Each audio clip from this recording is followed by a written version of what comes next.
Hola chicos, estamos aquí nuevamente para cumplir con este propósito que nos hemos hecho de aportar con nuestro granito de arena para poder esclarecer eh, las dudas que se pueden presentar respecto de los diferentes temas que hoy día el examen de San Marcos ha abordado en las áreas B y C, ¿no?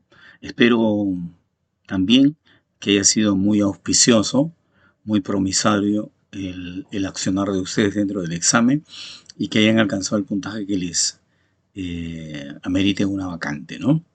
Bien, sin dar más vueltas al asunto, vamos a empezar con el primer tema de hoy, que está referido a la primera pregunta, ¿no? En el tema del análisis dimensional.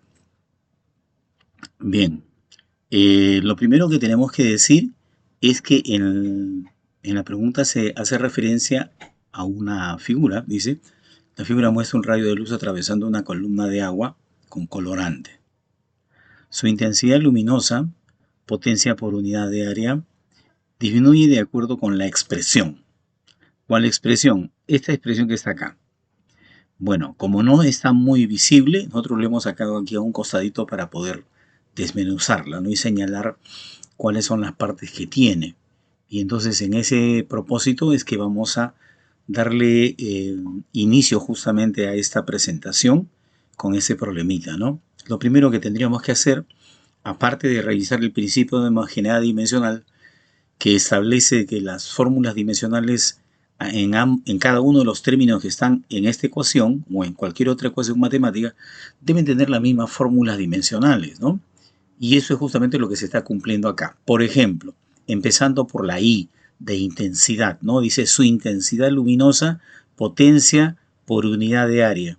¿Qué significa? De que si yo tuviese que hablar de la fórmula dimensional de esta magnitud, tendría que, en primer lugar, escribir la fórmula de la potencia, ¿no? Y si no nos acordamos de la fórmula de la potencia, podríamos por acá, por ejemplo, decir que la potencia físicamente está definida en el cociente del trabajo entre el tiempo. Esto significa fuerza por distancia, o sea, L cuadrado mt a la menos 2, ¿no? Dividido entre el tiempo, nos estaría dando una expresión L cuadrado mt a la menos 3, ¿no? Que es justamente lo que podríamos poner acá, a propósito de la fórmula dimensional de la intensidad, ¿no? Pero dice, perdón, ahora sí, pero dice que es potencia por unidad de área. Entonces aquí tendríamos que poner sobre L cuadrado, ¿no?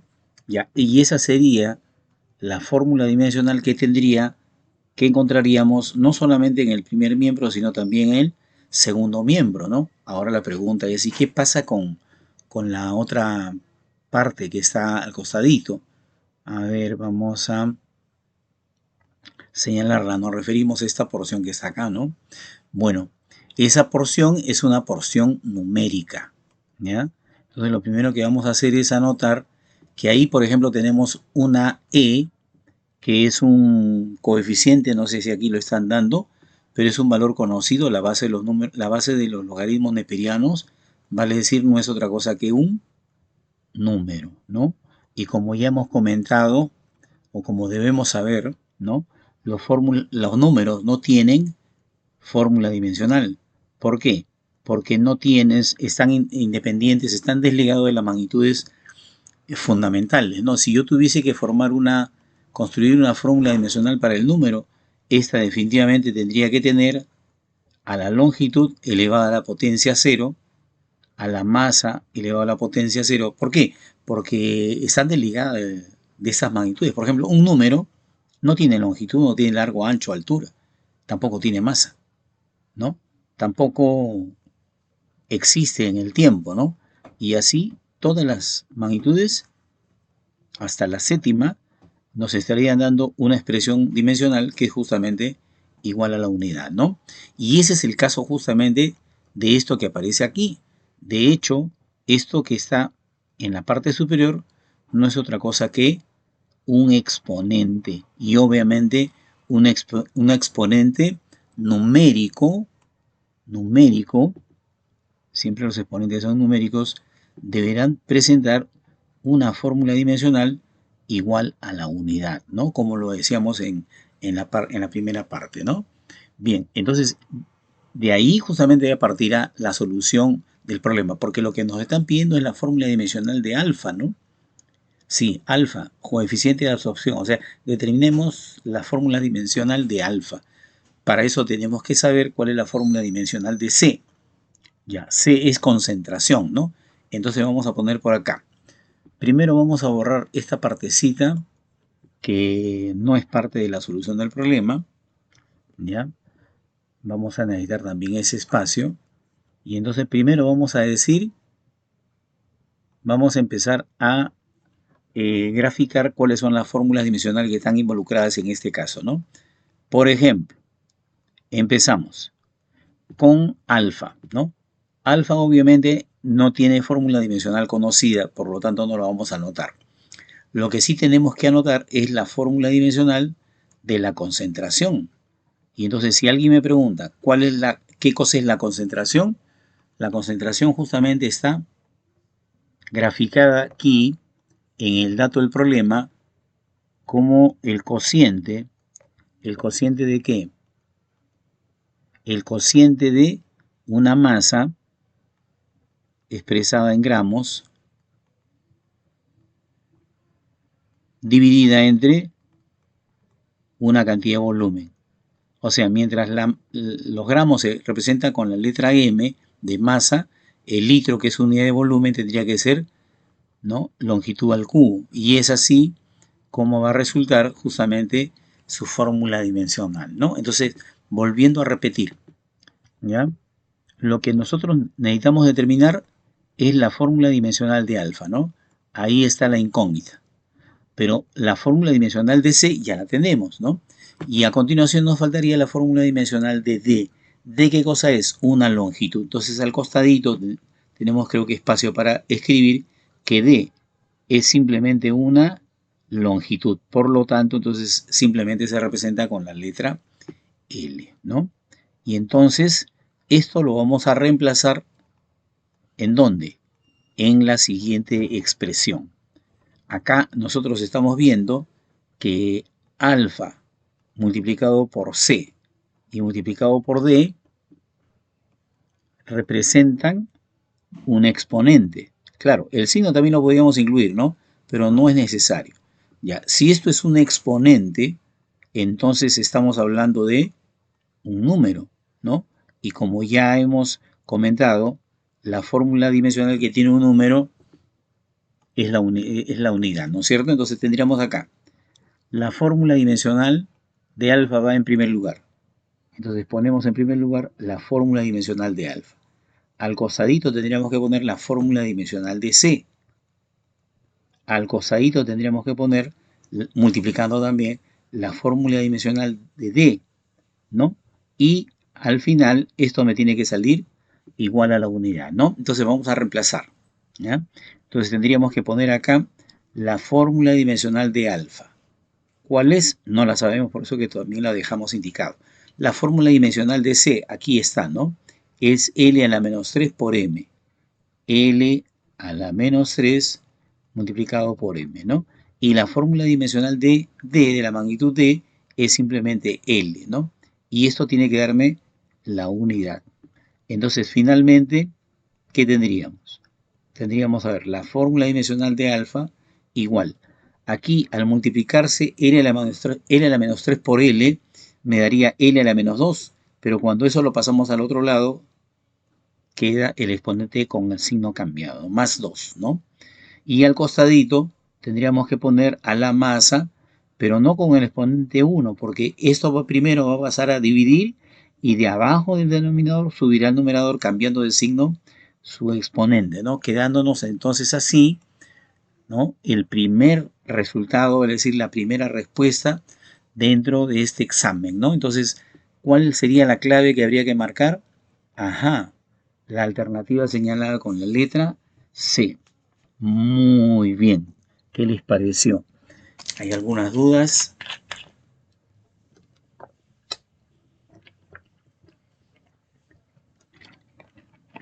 Es intenso el calor. En la cajita de comentarios, por favor, te lo suplico, coloquen sus comentarios, sus preguntas, para yo inmediatamente ponerles la respuesta que corresponde, ¿no? Bien, entonces ahí tenemos una primera pregunta que podrían hacer. Profesor, ¿y no participó ni la fórmula dimensional de I ni la fórmula dimensional de I sub 0? No, porque evidentemente ambas tienen la misma fórmula. Y como dice acá, igualdad. O sea, hay homogeneidad dimensional, ¿no? Porque la fórmula dimensional de uno y la fórmula dimensional del otro es la misma, ¿no? El resto, lo que está al costado, es efectivamente dimensionalmente igual a la unidad.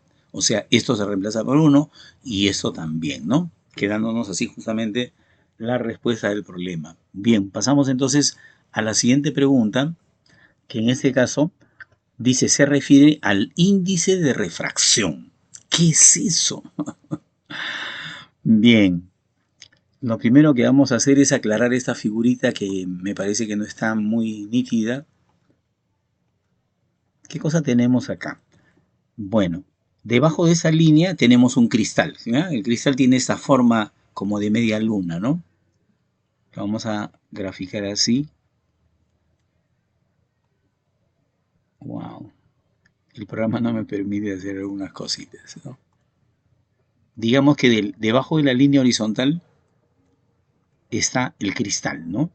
Y el cristal tiene justamente un índice de refracción que lo vamos a representar con la letra N, ¿ya? Y entonces es eso justamente lo que tenemos que determinar. ¿Qué cosa es el índice de refracción? Primero, ¿qué cosa es refracción?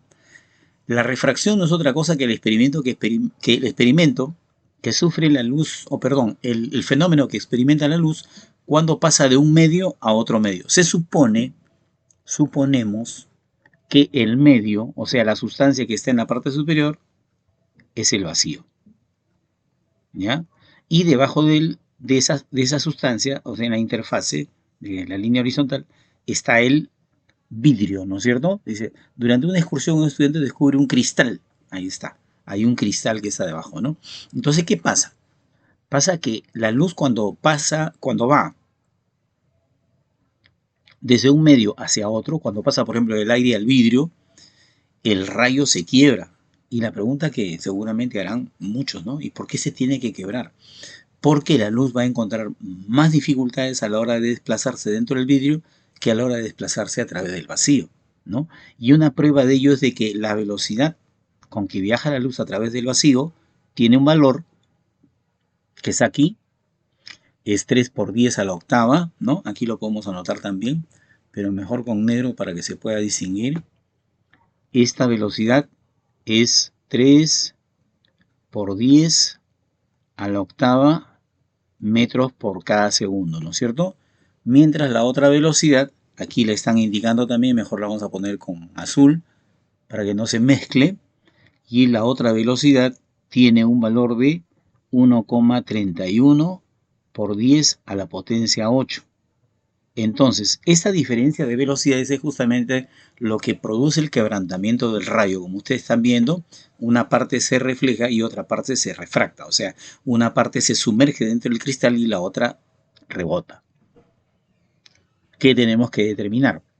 El índice de refracción de esta sustancia que está, de la cual está compuesta el cristal, ¿no es cierto? O sea, el índice de refracción del cristal. ¿Y cómo lo vamos a hacer? ¿Cómo vamos a hacer ese cálculo? A partir de esta relación que tenemos acá, que nos dice que para hallar el índice de refracción del cristal, tenemos que dividir la velocidad que lleva la luz a través del vacío con el valor de la velocidad que tiene la luz pasando a través del cristal, que es justamente dato del problema. O sea, esta es la velocidad que tiene la luz cuando viaja a través del cristal, ¿ya? Entonces, en buena cuenta, ¿qué me están pidiendo? Me están pidiendo simplemente hacer una división, ¿no? Entonces, vamos a anotar primero los datos, ¿ya? Sí, para hacerlo en orden. Siendo, primero, la velocidad de la luz a través del vacío igual a 3 por 10 a la octava metros por cada segundo, y la velocidad de la luz viajando a través del cristal igual a 1,31 por 10 a la potencia 8, entonces para determinar el índice de refracción, lo que tenemos que hacer es sustituir esos dos valores en, o mejor dicho, hacer el cociente, ¿no? C sobre V, ¿no? Ya, entonces vamos a alistarnos a reemplazar los datos ahí en esa expresión. ¿Ya? Entonces, en primer lugar tendríamos que colocar 3 por 10 a la octava. ¿Ya? Y en el denominador, la velocidad de la luz cuando viaja a través del vidrio, que es 1,31 por 10 a la potencia 8. ¿Ya? Y luego de hacer el cociente de estas dos cantidades, lo que va a resultar, en primer lugar, es una cantidad sin unidades, porque estos metros por cada segundo, tanto del numerador como del denominador, se van a simplificar, ¿no? Lo mismo que la potencia de 10, ¿no? Entonces quedándonos solamente el cociente de estas dos cantidades, que a buena cuenta, en este caso, nos están dando un cociente igual a 2,29, si no me equivoco, ¿no? Y eso justamente es lo que está representando una de las alternativas, ¿no? Así es. En buena cuenta, ¿qué significa el índice de refracción entonces? Bueno, el índice de refracción es un numerito que nos dice cuán difícil le resulta a la luz viajar a través de una sustancia, ¿no? ¿Cuál es el índice de refracción del aire? Buena pregunta. Me gustan las preguntas que ustedes me hacen en forma mental, ¿no? Entonces, una de las cosas que hay que decir, por ejemplo, a propósito de esto del índice de refracción, es, por ejemplo, que hay que saber o que hay que recordar o hay que tener en cuenta que el índice de refracción del vacío es exactamente igual a 1, ¿no? Y aproximadamente ese es el mismo valor también que tendría el índice de refracción del aire. ¿Qué cosa quiere decir esto? Que a la luz le resultaría tan fácil pasar a través del vacío como del aire, ¿no? ¿Cuál es el índice de refracción del agua? El índice de refracción del agua es conocido igual a 4 tercios, ¿no? ¿Cuál es el índice de refracción del vidrio?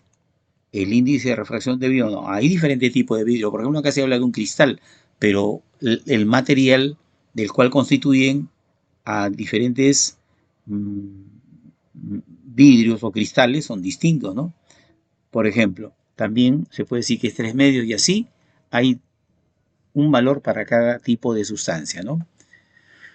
Bien, esa sería la resolución de este problema, ¿no? No sé si tienen alguna pregunta más.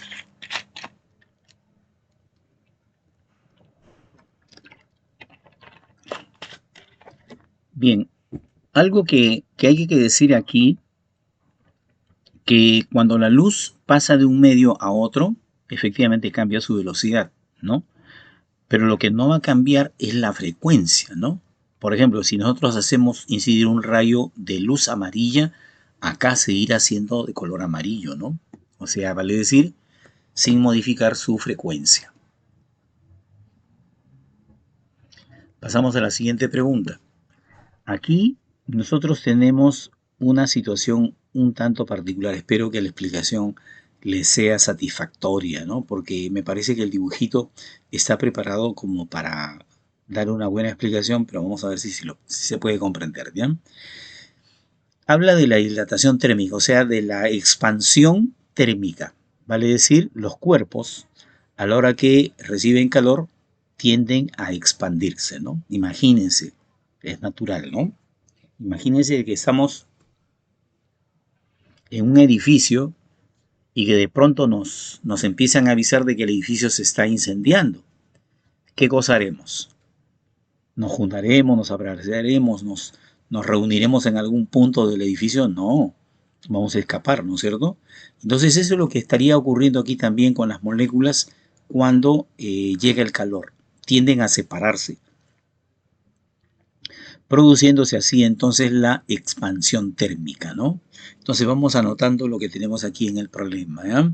Entonces los cuerpos se dilatan con el aumento de la temperatura, ¿no? Que justamente creo que lo que están pidiendo acá, ¿no?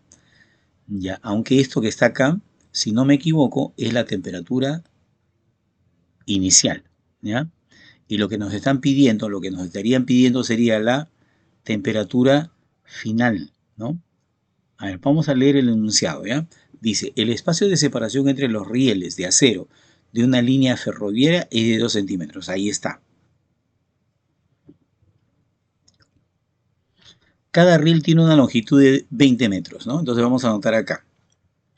La longitud inicial, obviamente, es de 20 metros para cada uno, ¿no es cierto? Aquí está indicado L0, ¿ya? Y esta longitud corresponde a una temperatura de 20 grados Celsius, temperatura ambiente, ¿no es cierto? Ya. Calcule la máxima temperatura a la que pueden dilatarse cada riel sin doblarse, sin arquearse, ¿no? Entonces, lo que nos están pidiendo determinar, aparte de que nos dan el coeficiente de dilatación térmica, ¿no? Que ahorita lo vamos a explicar, dicen que es 11 por 10 a la menos 6 por grados Celsius, ¿no? Ya, esto también, dicho sea de paso, se puede escribir como 11 por 10 a la menos 6 por Kelvin, ¿no? ¿Por qué? Porque la magnitud, la dimensión, el tamaño de un grado Celsius y de un Kelvin es el mismo, ¿no? Entonces son unidades equivalentes, ¿no? Bien, y a continuación vamos a explicar qué cosa es esto del coeficiente de dilatación, ¿ya? Bueno, ya hemos dicho de que cuando el calor llega a un cuerpo, el calor lo que va a hacer es que las moléculas empiezan a separarse una de la otra, ¿no? Y entonces eso es lo que va a determinar la expansión térmica, ¿no? Ahora, esa expansión térmica, ¿cómo se va a producir? Bueno, experimentalmente se sabe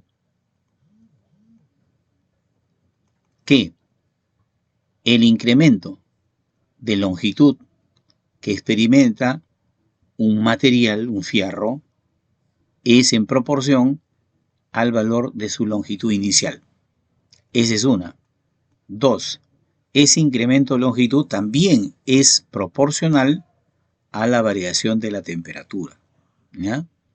Entonces, creo que a partir de esas dos proposiciones, nosotros ya podemos establecer ahí una relación de dependencia. En conclusión, entonces, ¿qué resulta? Si una misma magnitud es proporcional a otras dos, entonces esa magnitud tendrá que ser proporcional al producto.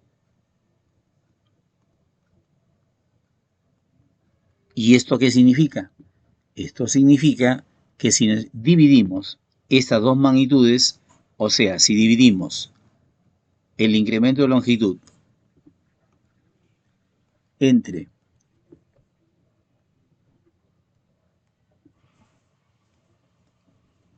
el producto, longitud inicial y variación de temperatura, lo que vamos a encontrar, ¿qué cosa es?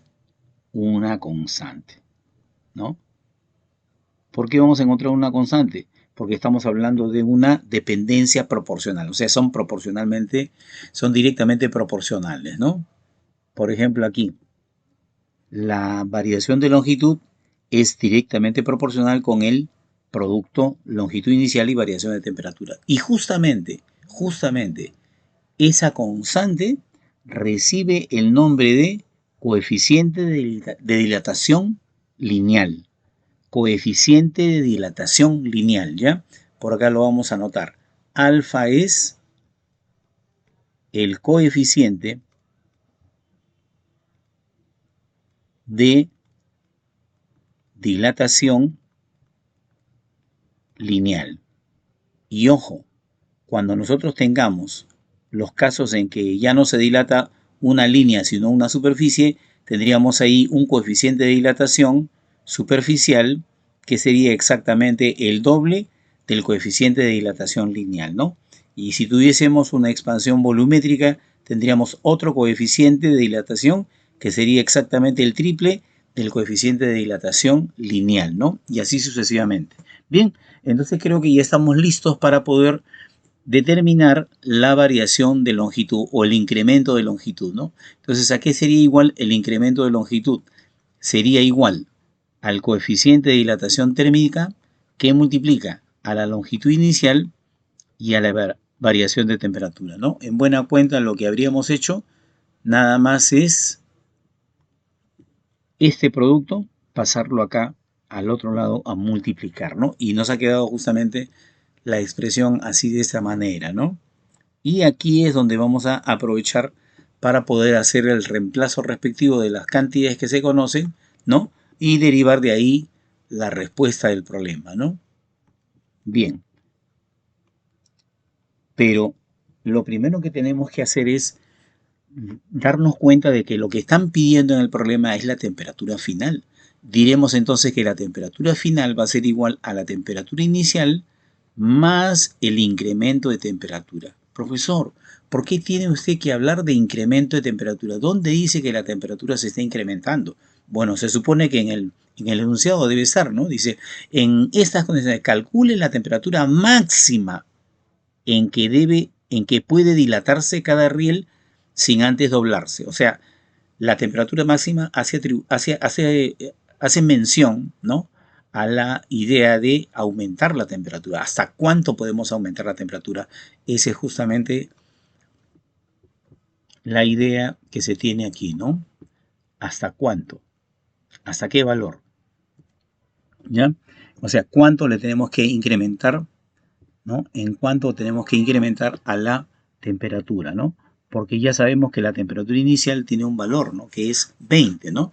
Acá está justamente, vamos a resaltarlo por si acaso, ya, para que no se nos pierda. Ahí están los datos del problema, ¿no? Esos son los datos del problema y acá justamente tenemos que venir a recoger los datos para reemplazarlos en la fórmula. Bien, ¿qué cosa es lo que se está pidiendo entonces? Lo que nosotros tenemos que determinar necesariamente es el incremento de temperatura, porque ya sabemos que esto vale 20. Para hallar esta respuesta a la temperatura inicial tenemos que sumarle el incremento de temperatura, vale decir, lo que hay que despejar acá es el incremento de temperatura. ¿Ya? Entonces vamos a alistarnos a hacer justamente ese cálculo. ¿Ya? Entonces tendríamos que colocar acá un cociente. ¿Un cociente entre qué magnitudes? A ver, sería variación de longitud y abajo longitud inicial multiplicado por el coeficiente de dilatación térmica, ¿no? Dilatación lineal, perdón, ¿no?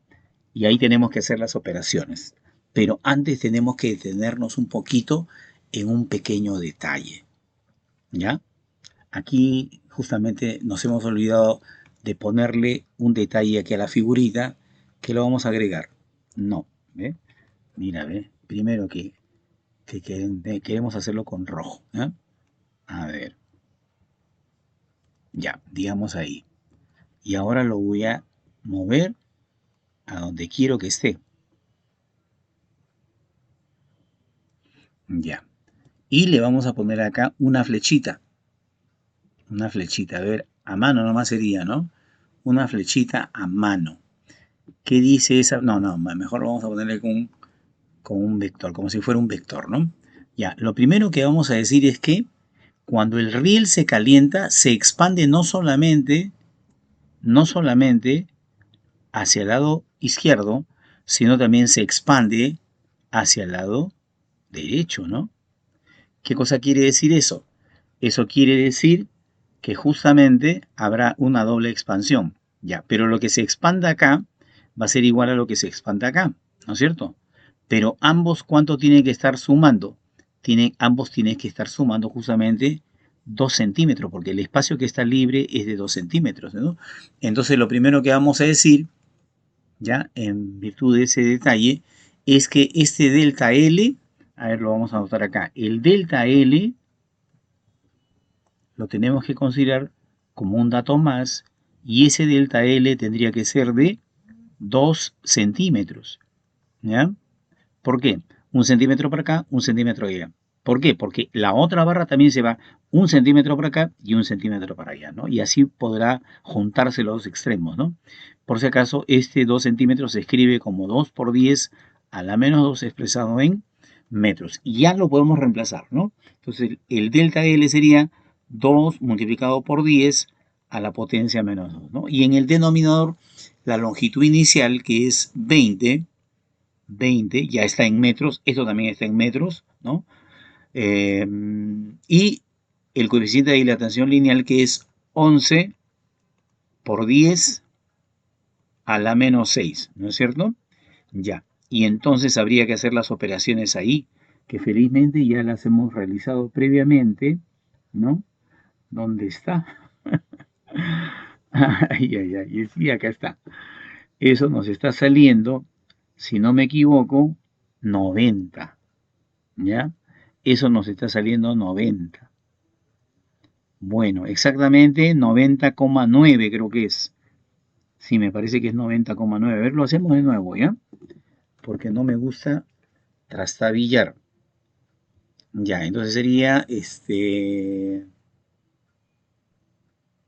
10, este 10 a la menos 6 que aparece acá, perdón, hemos rayado la, ya.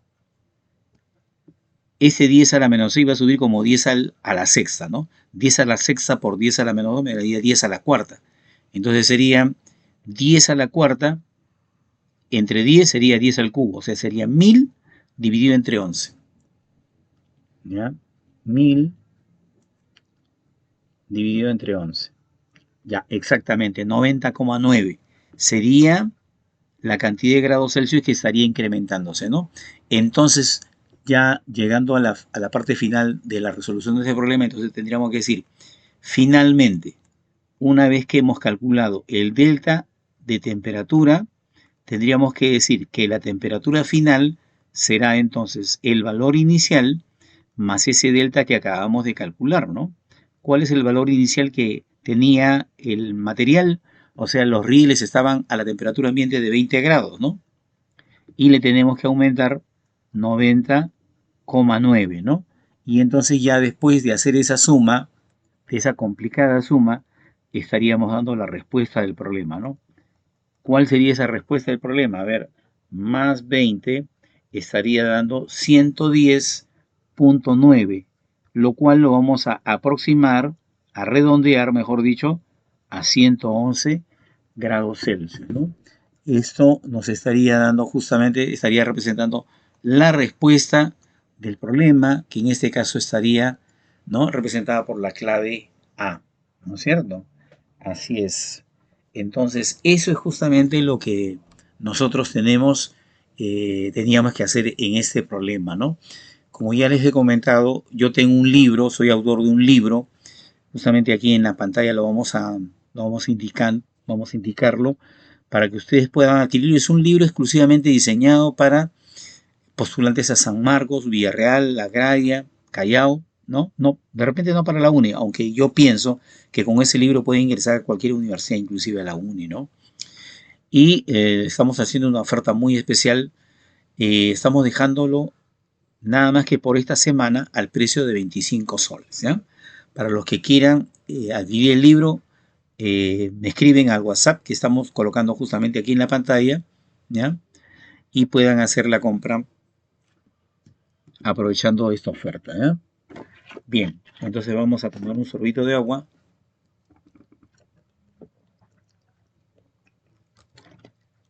Y nos disponemos a ver este tema de las colisiones, ¿no? De los choques. Creo que hay 3 tipos de choques y acá solamente estamos poniendo 2. Ya. ¿Cuáles son? Bueno, ese primero se llama choque perfectamente inelástico, ¿ya? A ver, vamos a anotarlo. Este se llama plástico. Choque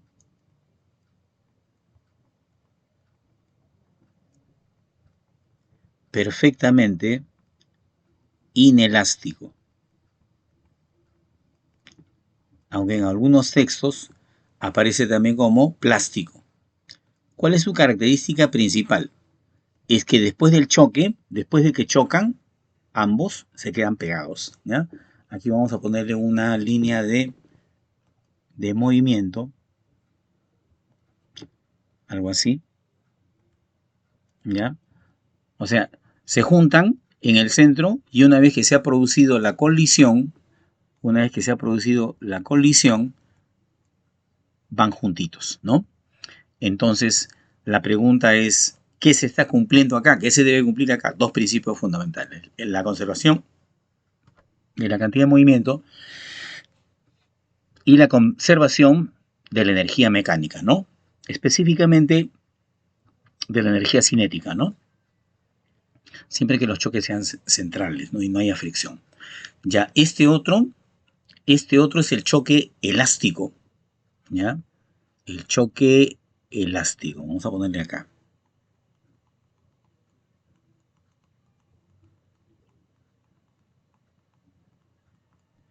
¿Y cuál es la característica fundamental del choque elástico?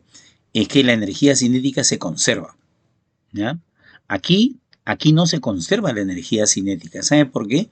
Porque a la hora que se van a pegar, se va a producir un aplastamiento, una deformación permanente, ¿no? Entonces va a haber una liberación de calor, ¿ya? Que en ese caso, por supuesto, el problema no está requiriéndolo, ¿no? Pero bueno, vamos a darle resolución a este problema, ¿no? Para adaptar esto a lo que está en la figurita, vamos a decir que el patinador A sea este y el patinador B sea este otro, ¿ya? ¿Por qué? Dice que el patinador A tiene una masa, a ver, vamos a anotarlo por acá, no sé si nos va a alcanzar el espacio, creo que sí. Vamos a ponerlo mejor con un colorcito tenue. Ya. A ver. Masa de A.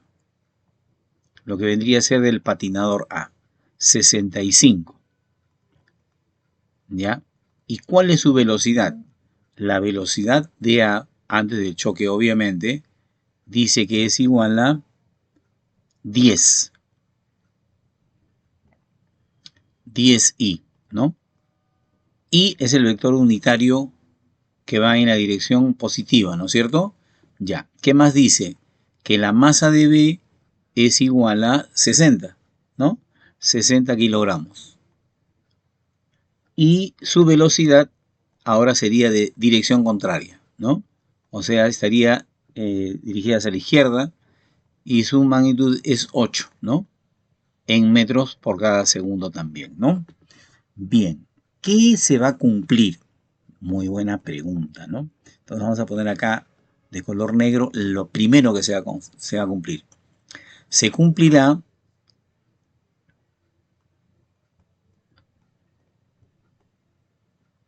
la ley de conservación de la cantidad de movimiento.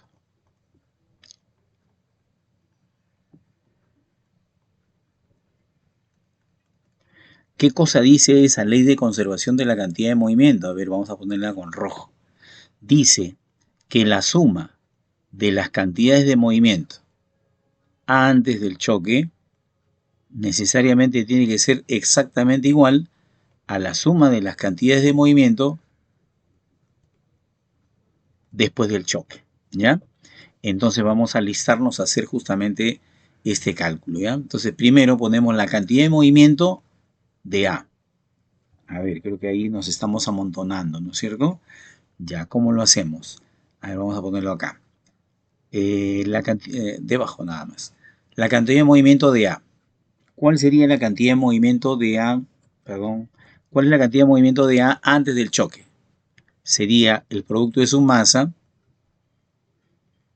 multiplicando a la velocidad. Ahí está, la velocidad la vamos a poner simplemente como más 10, ¿ya? ¿Por qué más 10? Porque está dirigida hacia la derecha, ¿no?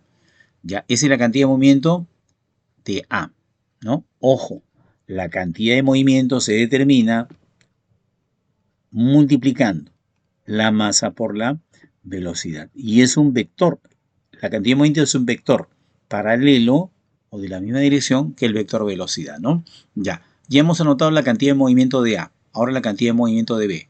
Su masa es 60, pero su velocidad no es 8, sino menos 8, ¿no? Ahí tenemos la cantidad de movimiento total del sistema antes que se produzca la colisión. Pero después que se produzca la colisión, va a haber una particularidad. Los dos se van a mover con la misma velocidad y dicho sea de paso, eso es lo que nos están pidiendo determinar, ¿no? ¿Ya? Es esta velocidad que está acá, le vamos a llamar velocidad final. Ya. Pero, ¿qué pasa con los dos? Se quedan pegados. Entonces yo tendría que considerar que la masa sería la masa de los dos, o sea, la suma de las masas, ¿no? 60 más 65, ¿no? Y esto vamos a ver a qué nos conduce. Por acá tendríamos 650 menos 480, ¿no? 650 menos 480, ¿cuánto me da eso?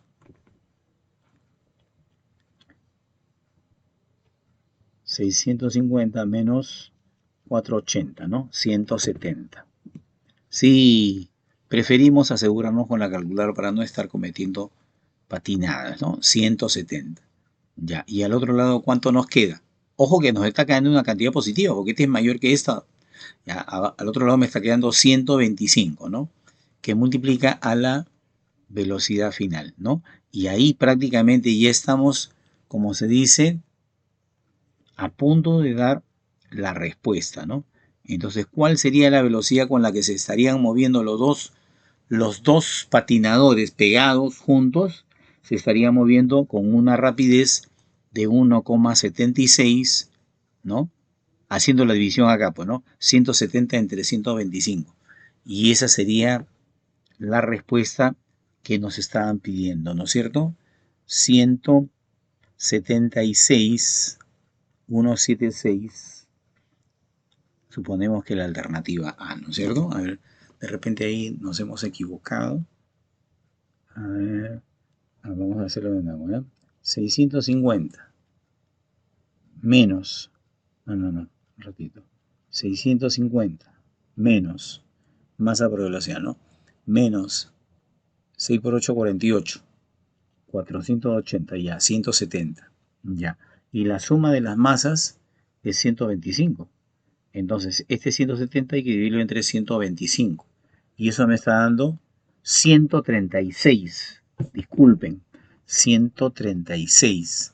Si no cojo la calculadora, ya, ¿dónde nos hemos equivocado? Acá. 136. No es 176. Es 136.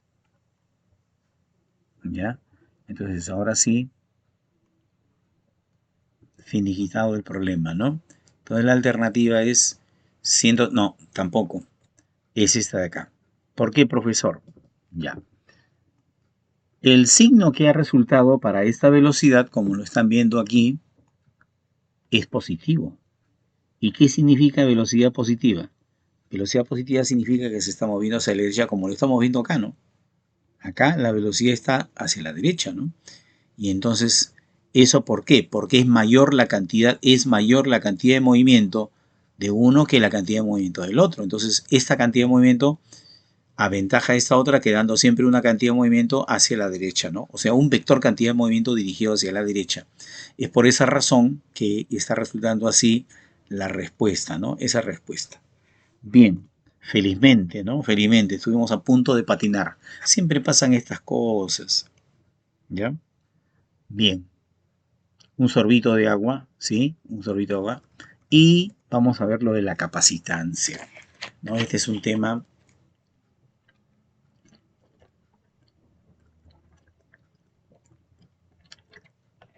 es increíble la cantidad de calor que está haciendo. Si yo estoy con una camiseta con un polo es de valiente,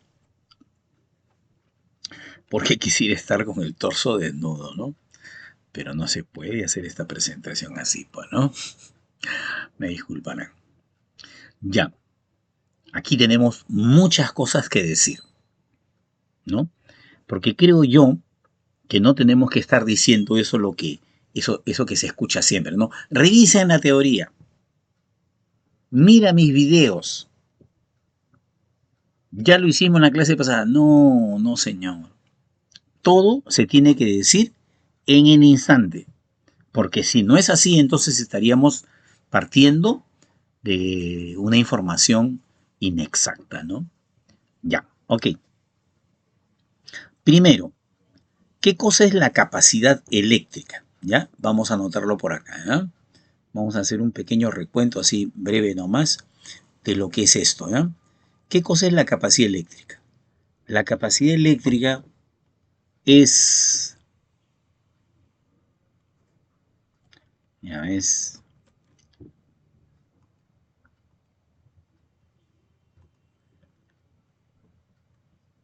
la capacidad eléctrica, ¿qué cosa es? Es la propiedad que tienen algunos cuerpos de adquirir carga eléctrica a un determinado potencial, ¿ya? ¿Qué cosa es el potencial también? Muy buena pregunta. El potencial eléctrico es proporcional a la carga eléctrica, pero inversamente proporcional a la distancia de separación, ¿no? Ya. Entonces, ¿qué misión tiene el condensador? Para empezar, este simbolito que aparece acá, son dos placas, una frente a la otra, es el símbolo de un condensador, ¿ya? Y les voy a explicar brevemente cómo funciona el condensador, ¿ya? Por ejemplo, si nosotros, vamos a ponerlo con rojo, ¿ya? Si le podemos proporcionar a la placa, a una de las placas de un condensador, una, dos, tres cargas positivas, por atracción electrostática, estas van a atraer a tres cargas negativas. ¿Ya? O sea, quiere decir que las placas del condensador siempre tendrán carga de signos contrarios, pero en igual magnitud. Vale decir, si acá tenemos una carga Q, acá la misma carga. Igual que acá, mira, ve. Este condensador tiene dos placas, una cargada positivamente y la otra cargada negativamente, pero con la misma cantidad de carga. ¿Por qué, profesor? Porque tres positivas atraen a tres negativas, pues. ¿Ya? O sea, cada carga positiva atrae una carga negativa. Entonces, por eso las cargas en ambas placas son las mismas, ¿no es cierto? Entonces, ese es el principal detalle. Todo condensador tiene la virtud de adquirir carga eléctrica. Acá está, carga eléctrica, ¿ya? Pero al mismo tiempo también adquiere un potencial determinado, ¿no? Entonces, un voltaje, ¿no? Entonces, en cada condensador vamos a encontrar carga, o sea, tres cosas, ¿no? Carga, capacidad y voltaje, ¿ya? Entonces, a ver, vamos a ponerlo acá.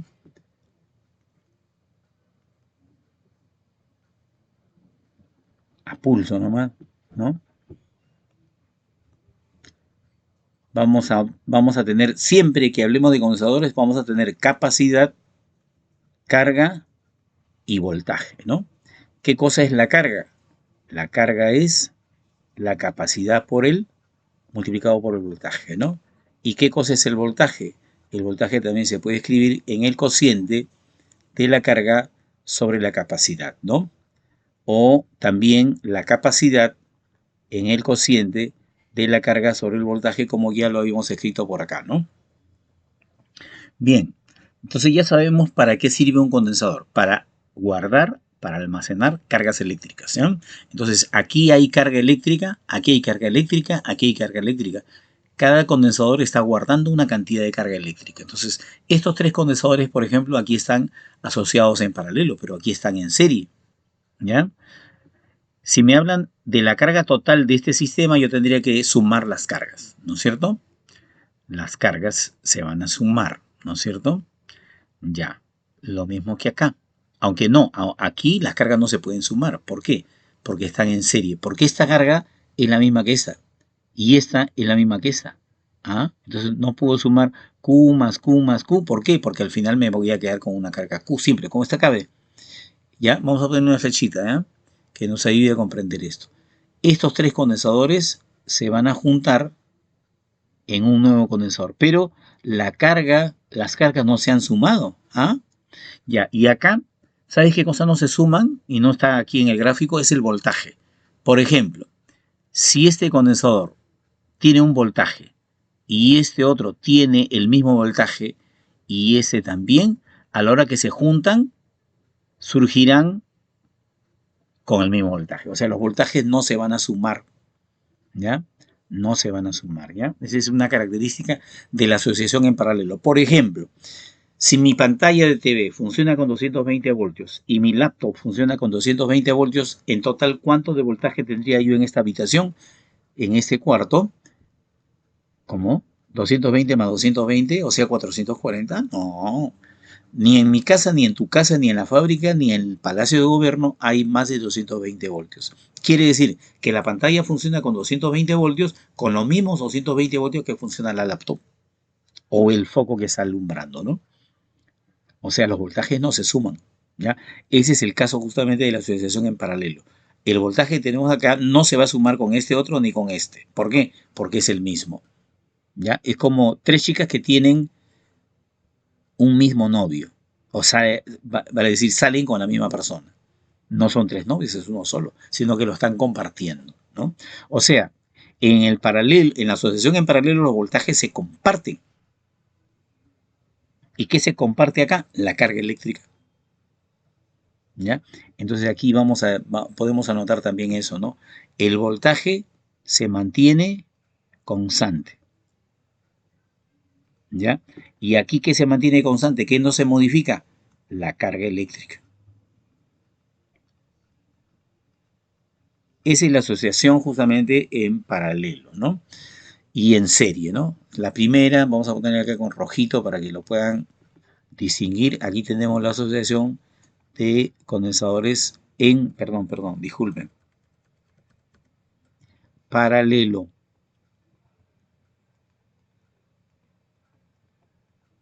Y aquí tenemos la asociación de condensadores en serie, ¿ya? Bien. Y entonces, ¿qué tenemos que decir a continuación? ¿Ya? A ver. ¿Qué tenemos que decir a continuación? Que la carga total, aquí en paralelo, ¿ya? La carga total. ¿Qué pasó? ¿Qué pasó? ¿Qué pasó? La carga total. ¿Qué pasa con la carga total? La carga desde A hasta B, ¿ya? Desde este punto hasta acá, ¿ya? De aquí hasta acá. La carga total, ¿qué cosa es? La carga de un condensador sumada con la carga del otro condensador y sumada con la carga del tercer condensador. O sea, las tres cargas se van a sumar para dar la carga total, ¿no? Pero, ¿cómo se determina la primera carga? ¿Cómo se determina la primera carga? Creo que ahí no tenemos que hacer un cociente. La carga se determina, como lo estamos viendo acá, a través de un producto, ¿eh? Entonces vamos a poner acá el producto, ¿ya? ¿El producto de qué? De la capacidad del primer condensador multiplicado por el voltaje. La capacidad multiplicado por el voltaje. La capacidad multiplicado por el voltaje, ¿ya? Y acá tenemos, ¿qué cosa tenemos acá? Acá tenemos el mismo voltaje, ¿ya? Perdón, vamos a ponerlo después. Y una capacidad que le vamos a llamar capacidad de A a B, o capacidad total, pero también multiplicándose por el mismo voltaje. Ese voltaje justamente se va a cancelar, ¿no? Acá también estaba el voltaje, se me borró. Y entonces, ¿qué cosa nos estaría quedando? Nos estaría quedando esta relación que hay que recordarla, ¿no? Que dice que si nosotros tenemos varios condensadores asociados en paralelo, lo que vamos a hacer para hallar la capacidad total es simplemente una suma, ¿no? En cambio, cuando están en serie es la suma de las inversas, ¿ya? ¿Por qué estamos haciendo esta referencia? ¿Por qué estamos hablando de esto? Porque justamente en el problema me dicen que el profesor le va a dar a los alumnos, cuatro condensadores iguales, ¿ya? Dice, durante una clase de laboratorio, un docente da a sus alumnos cuatro condensadores idénticos de capacidad desconocida C y les indica que lo conecten en paralelo. resultando en ese caso una capacitancia equivalente. Esa es la capacitancia equivalente.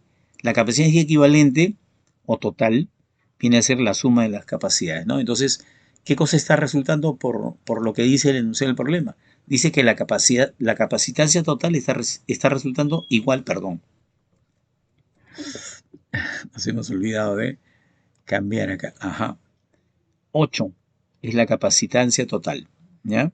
Y esa capacitancia total, ¿de dónde viene? De la suma de las capacidades de los 3 o 4 condensadores. Muy bien, de los 4 condensadores, porque ahí dice acá 4 condensadores, ¿no? Entonces son 4 condensadores que tendrían una capacidad de 2. ¿2 qué? 2 microfarad, ¿no? ¿Qué cosa es eso del micro?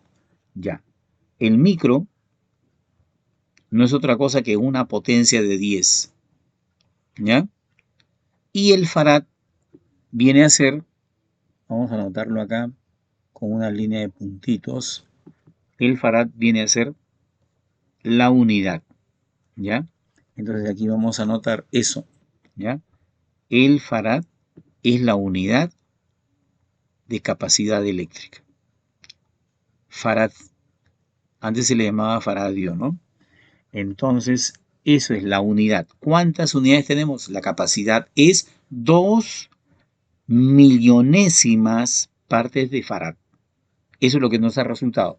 Que cada condensador, o sea, esta letra C, tiene ese valor de 2 microfarad. 2 microfarad. ¿Ya? Eso es el primer cálculo que hemos hecho, ¿ya? Bien. Y de paso, para que nos quede el espacio y centrar nuestro tema, vamos a tener que borrar un poquito algo de la pizarra, ¿ya? Ajá. No.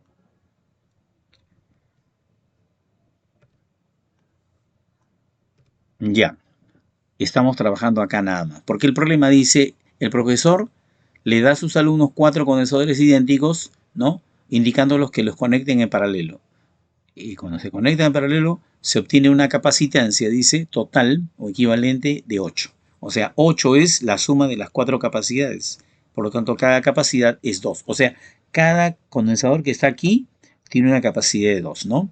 Entonces, tendríamos ahora que ver cómo hacemos con esta parejita, porque nos están pidiendo hallar la capacidad equivalente de todo, ¿no? O sea, aquí hay que hallar la capacidad equivalente de todo esto, ¿no?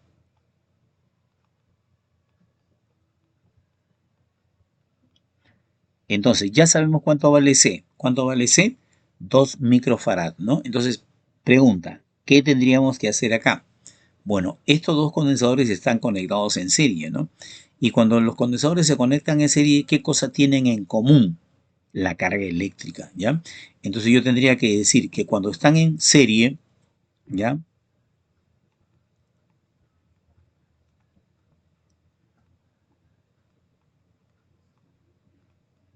Cuando se conectan en serie,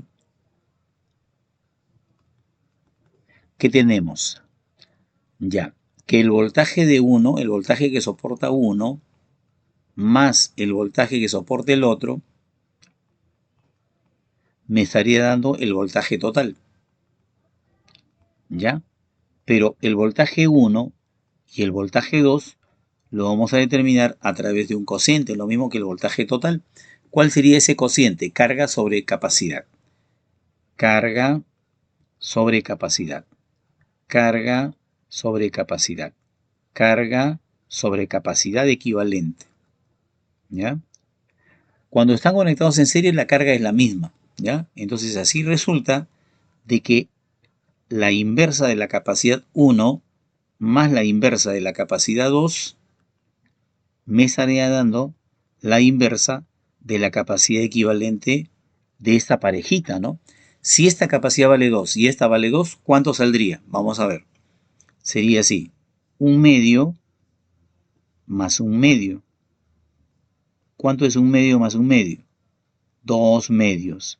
Entonces, en ese caso, tendríamos la capacidad equivalente de este sector, o sea, del punto A al punto B, en esa línea, sería igual a 1, ¿ya? Y entonces, ¿qué me quedaría? Me quedaría finalmente esta capacidad, perdón, me salió mal, esta capacidad con esta capacidad y con esa de acá, esas tres capacidades quedarían en paralelo.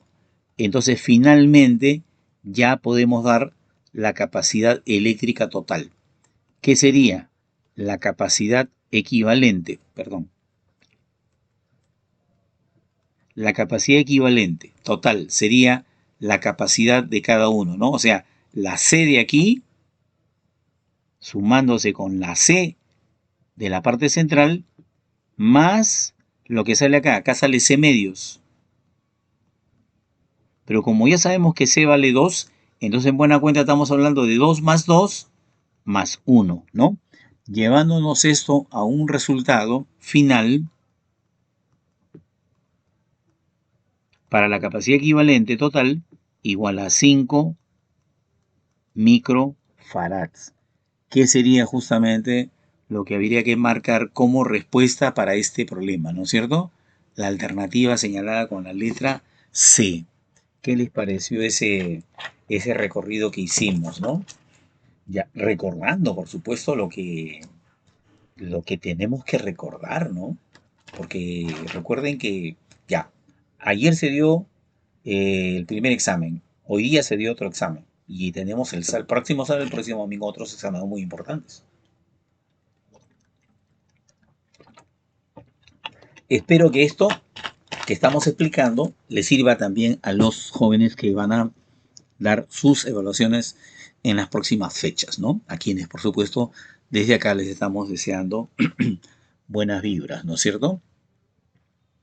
Bien, ya, a ver, continuamos. Ya, este problema está más bonito, es el más bonito de todos. Síganme en TikTok porque voy a mostrar en TikTok cómo este problema se resuelve a simple vista, ¿ya? ¿Y por qué no lo hacemos ahorita?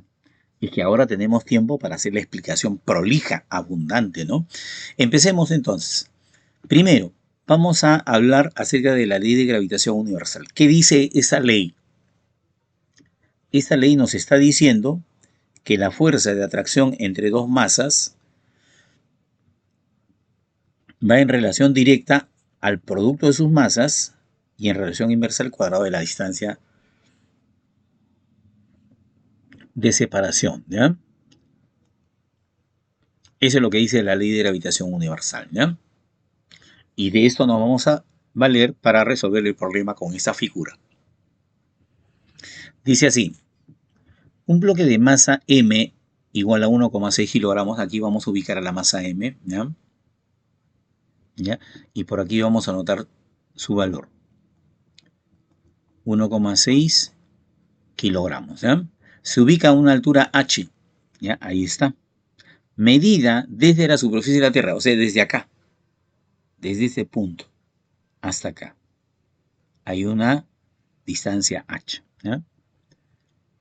Pesa 9 newtons, o sea, nos dan la masa, pero también nos dicen que el peso es 9 newtons, ¿ok? Si el radio de la Tierra es RT, determine la altura en función del radio terrestre. O sea, ¿qué cosa es H?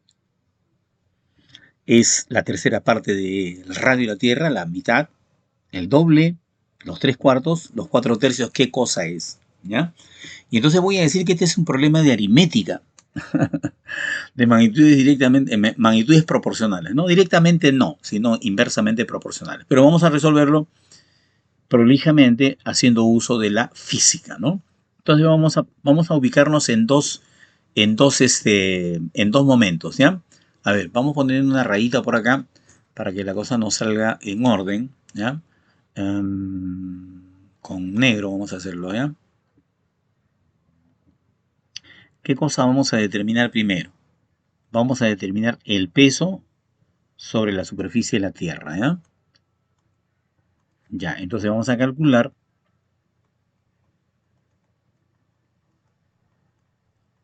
de la aceleración de la gravedad Vamos a calcular la aceleración de la gravedad sobre la superficie terrestre. Alguien de repente dirá, pero ¿cómo, profesor, eso no, acaso no se conoce? Sí, se conoce, pero nosotros necesitamos ahorita una expresión que nos permita justamente manejar ese valor, ¿ya? Entonces, ¿cómo lo vamos a hacer? Bueno, primero vamos a colocar la masa aquí, ¿ya? En este punto. Ay, perdón. Estaba utilizando el icono, ya. Entonces, aquí está la masa ahora, ¿ya? Ya, la pregunta es, ¿qué está haciéndole la Tierra a esa masa? Vamos a poner algo en rojo mejor, ¿ya? ¿Qué le está haciendo? Ajá, una fuerza de atracción gravitatoria, ¿ya? Le está ejerciendo una fuerza de gravedad, ¿ya? Fuerza de gravedad que todos debemos reconocer bajo el apelativo de peso, ¿ya? Entonces vamos a empezar justamente por esa expresión, ¿ya? Siendo el peso la fuerza de gravedad que ejerce la Tierra sobre ese cuerpo, entonces podríamos escribir lo siguiente, ¿ya? El peso no es otra cosa que masa por gravedad, ¿ya? Entendiendo gravedad sobre la superficie de la Tierra, ¿ya? Aquí vamos a encontrar una gravedad y aquí vamos a encontrar otra gravedad, ¿ya? Entonces tendríamos acá la expresión así, ¿ya? Y la fórmula de la fuerza de gravitación está aquí, que no es otra cosa que la constante de gravitación universal que multiplica a las masas, ¿no? No me gusta esa rayita, mejor utilizamos nuestra regla y ponemos acá así, ¿no? La masa del cuerpo se multiplica con la masa de la Tierra porque está ejerciendo atracción. ¿Quién ejerce atracción? La masa de la Tierra sobre la masa pequeñita, ¿ya? Y la distancia de separación vendría a ser en este caso el radio terrestre, ¿no? Que hay que elevarlo al cuadrado porque así está la expresión, ¿no? ¿Qué se cancela de ahí? Ahí se está cancelando la masa, ¿no? Y entonces, ¿qué cosa nos queda? Nos queda una expresión que dice que la aceleración de la gravedad sobre la superficie de la Tierra se puede expresar o se puede escribir en el producto de la constante de gravitación universal por la masa de la Tierra dividido entre el radio de la Tierra al cuadrado, ¿no? A esa expresión, por si acaso, la vamos a numerar, ¿ya? Le vamos a poner el número 1, ¿ya? Primera ecuación, ¿ya? ¿Listo? Y algo muy parecido, muy parecido, vamos a ejecutar ahora para esta ubicación, ¿ya? Entonces aquí también vamos a dibujar el vector fuerza de atracción, otra vez, ¿no es cierto? Vamos a poner acá fuerza de gravedad, ¿ya? Prima vamos a ponerle, ¿ya? Igual a qué? A otro peso. O sea, es otro peso ya. El peso sobre la superficie de la Tierra es uno, pero acá ya es otro peso, ¿no? Justamente eso es lo que está insinuando también en el problema, ¿no? Entonces, ¿qué cosa ahora vamos a hacer? Vamos a calcular la gravedad a una altura h, ¿ya? Entonces tendríamos así, vamos a ponerlo, ya, vamos a ponerlo por acá, ¿ya? Aunque sospecho de que no nos va a alcanzar el espacio. No, no.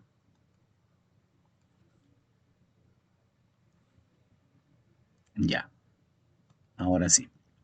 Entonces ahora vamos a hacer el cálculo de la aceleración de la gravedad, aceleración de gravedad a una altura ya no sobre la superficie de la Tierra, sino a una altura h minúscula, ¿ya? Tal como se está viendo en el gráfico, ¿ya? Y entonces, ¿qué vamos a decir nuevamente? Lo mismo que hace un rato, ¿ya? Entonces escribimos la fuerza de gravitación F', la vamos a igualar con el peso prima, ¿ya? ¿Esto qué significa?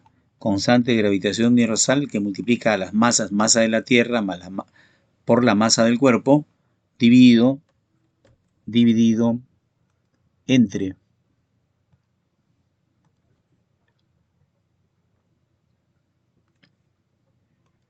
el radio terrestre. No es el radio terrestre. Es el radio terrestre más h. Porque lo que nosotros tenemos que poner,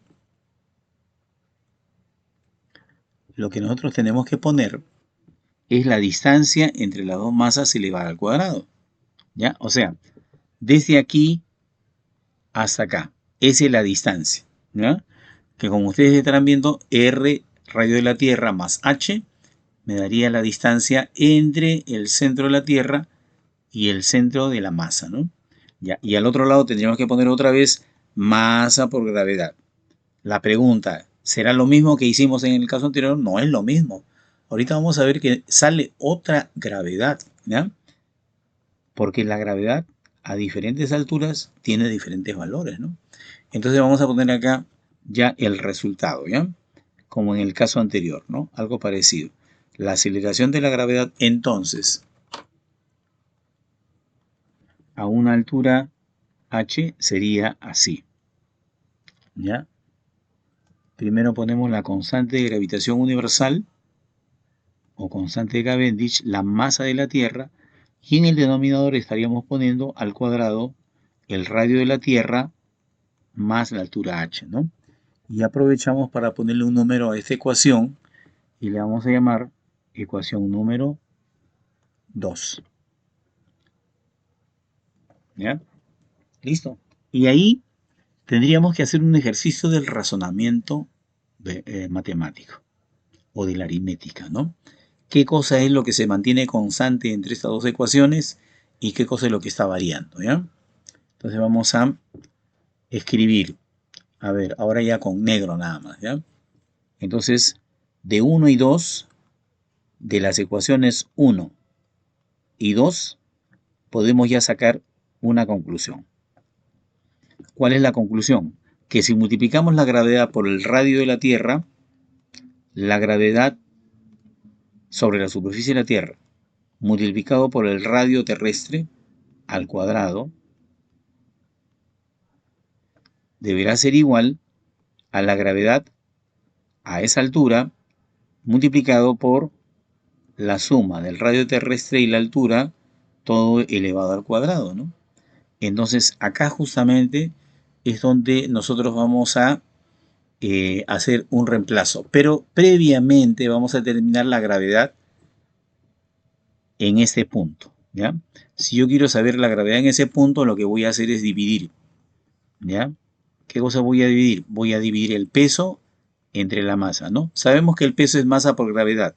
Ahora voy a determinar el cociente. El peso es 9 y la masa es 1,6, ¿no? Esto obviamente debe salir expresado en metros por segundos al cuadrado. Entonces, eso lo podríamos reemplazar acá.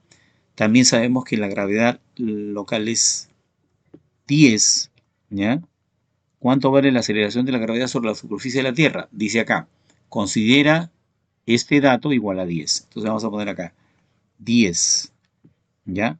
Que multiplicaría al radio terrestre,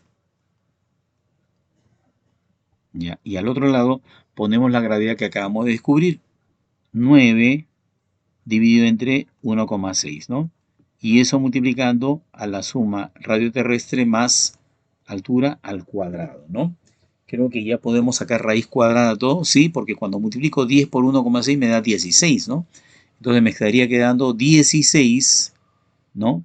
16 por RT al cuadrado igual a 9 por RT más H, ¿no? También al cuadrado.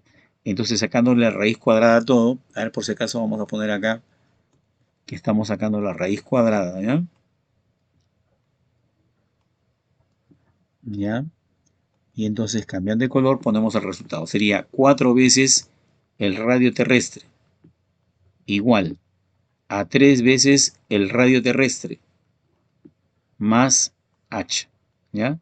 Y entonces de aquí ya sale la respuesta, pues. ¿Cuál sería la respuesta?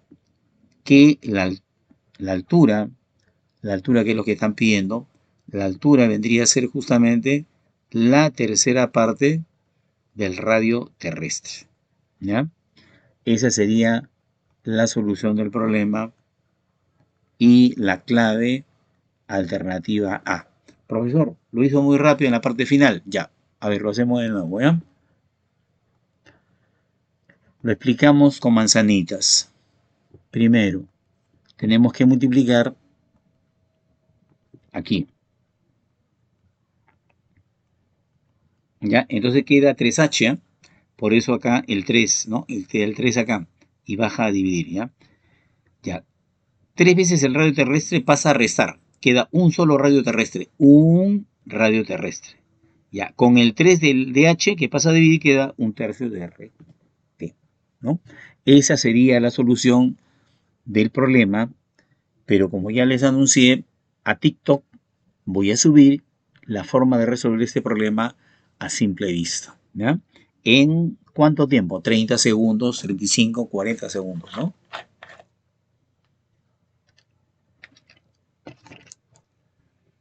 Bien, ¿cómo estamos de tiempo? Creo que vamos 1 hora y media. No, mucho. No creo que tanto, ¿no? Bien, seguimos entonces. Seguimos entonces. Seguimos con el siguiente problema. Ondas.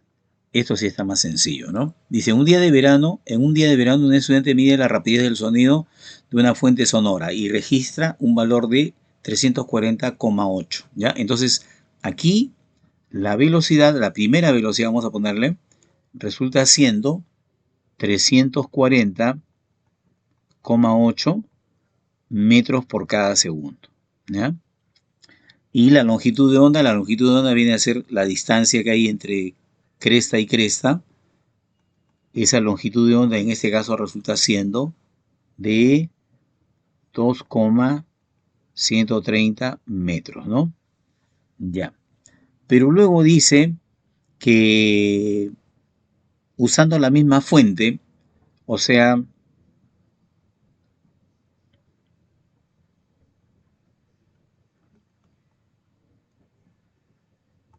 manteniendo constante la frecuencia,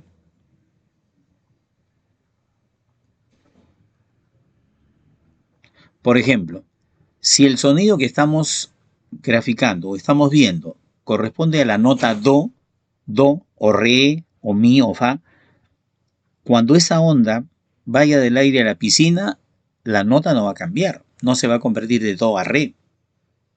Igual si esto fuera un haz de luz y es luz amarilla que va del aire y se mete en el agua, sigue siendo del mismo color, ¿no? Entonces, ¿eso qué significa? Que la frecuencia no va a cambiar, ¿no?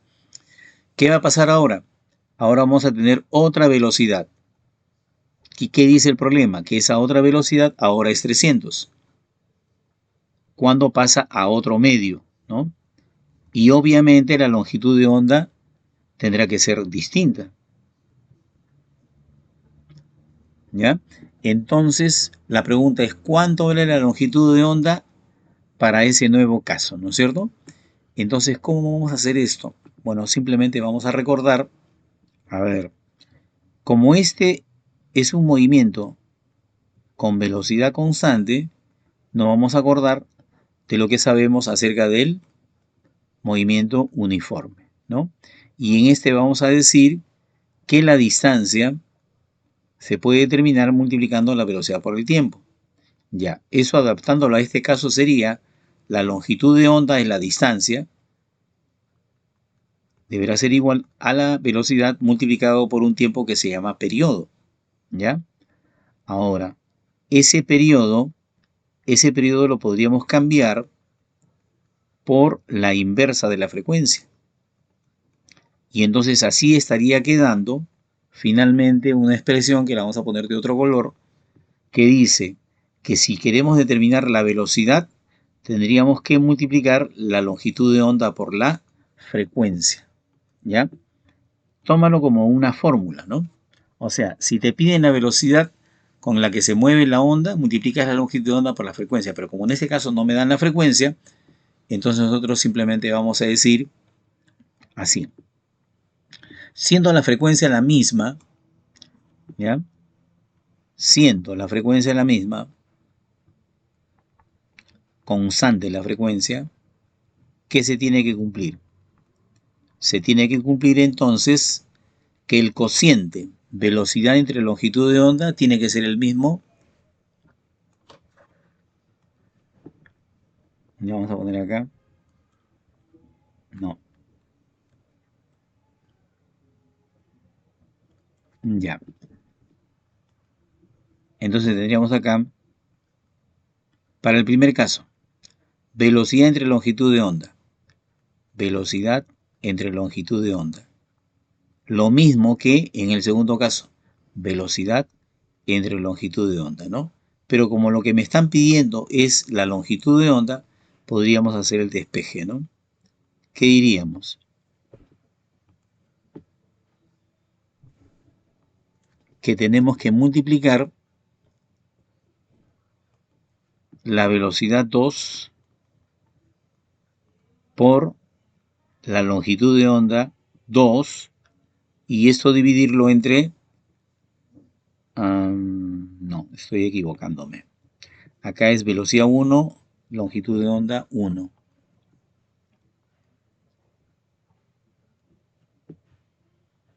¿Ya? Y entonces acá sería longitud de onda 1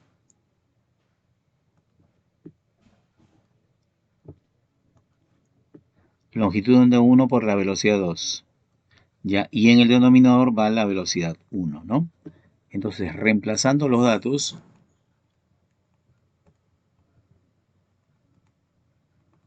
tendríamos longitud de onda para el invierno igual. Ya, primero ponemos la velocidad 2. La velocidad 2 es 300. Ya, va a multiplicar a la longitud de onda primera, 2,13. ¿Ya? Y lo vamos a dividir entre la otra velocidad, que es 340,8, ¿no? Y así es como estaríamos llegando a la solución de ese problema, ¿no? La longitud de onda para ese nuevo caso sería, ese cociente ya lo hemos hecho, sale 1,875, ¿ya?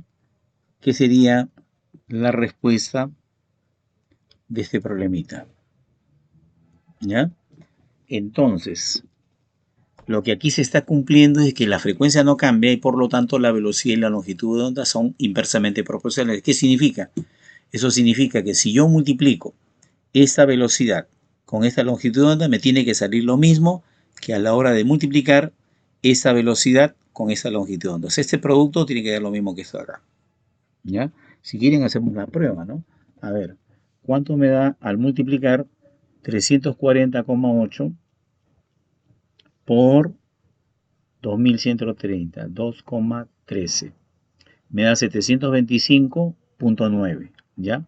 Ya, y en el otro caso, 300 por 1,875 me da también la misma cantidad, ¿no?